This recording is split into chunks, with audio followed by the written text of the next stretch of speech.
Well, we realise then that governments and the military especially are very pragmatic. Their elite corps, the ones that protect the regime in charge, your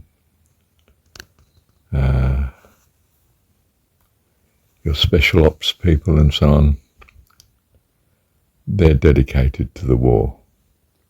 They know a lot of their conscription soldiers are not dedicated to fighting. They've been conscripted in.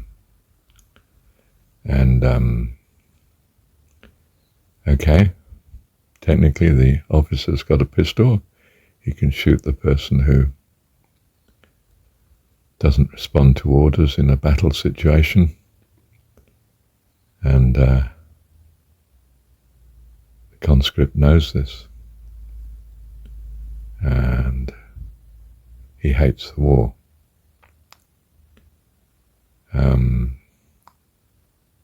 The elite troops are dedicated to war. And they're brave. I mean, they die. They're willing to die for their comrades. They have this pact, this bond. Yeah.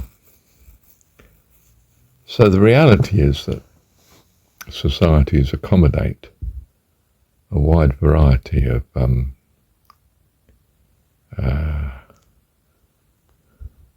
enthusiasm or lack of enthusiasm for the war effort, and do the best they can in circumstances.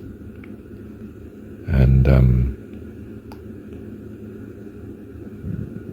well, the one extreme that they have to cope with is the conscientious objector who just says, look, I can't kill. Okay, well, we could throw you in prison, but perhaps we could use you in other ways. We'll use you in REME supplies, medical side, pastoral care side, administration necessary. We're not going to waste resources. We'd rather you were dedicated killer, of course, in the circumstances. But you don't want a society of dedicated killers that come home from the war.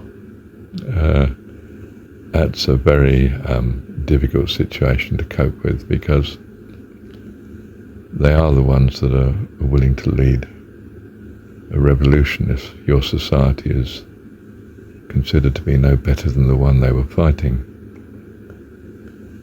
So you're not anxious to really have an army that